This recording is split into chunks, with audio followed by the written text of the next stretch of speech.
Remember the weight of a vinyl record in your hands? The satisfying click of a DVD case?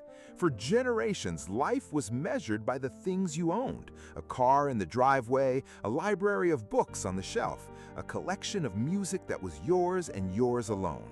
That world is fading. We are living through one of the biggest, quietest economic transformations of the 21st century. We've stopped buying things. Instead, we're renting almost everything.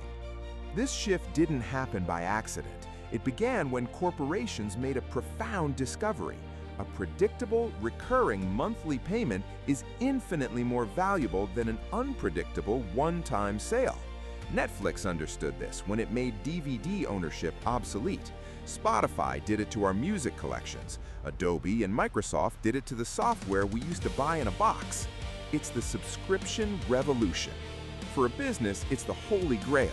It means stable cash flow, higher customer retention, and soaring company valuations. Wall Street rewards this predictability, fueling a gold rush for subscribers. But this new model came with a catch for the consumer, one buried deep in the terms and conditions. The digital movie you bought? You're just leasing it. That ebook? It's a license that can be revoked.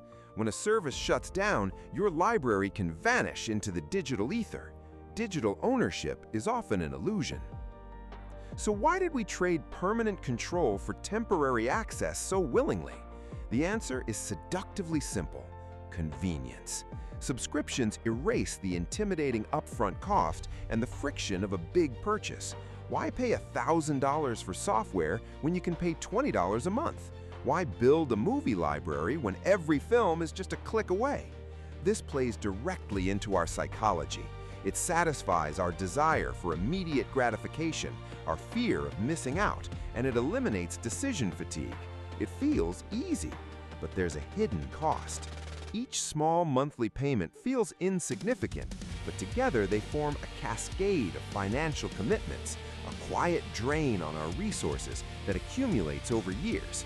It's a phenomenon now known as subscription fatigue. And this trend is only accelerating. The access economy is the native business model for artificial intelligence, cloud computing, and autonomous vehicles. Soon, we may subscribe to our transport, our education, even aspects of our healthcare. So, is ownership completely disappearing? Not entirely, but it is changing. The value of owning consumable goods is diminishing. The real power is shifting toward owning productive assets, the things that generate value, not just provide a service. Things like a business, a stock portfolio, real estate, or intellectual property. These are the items that don't just drain your account month after month, they have the potential to fill it. We are becoming a society that subscribes to experiences and lifestyles, while true, wealth-building ownership becomes more concentrated. It forces us to ask a new, more unsettling question. In the past, the measure of success was, what do you own? As we move forward, the most important question might just become, what and who actually owns you?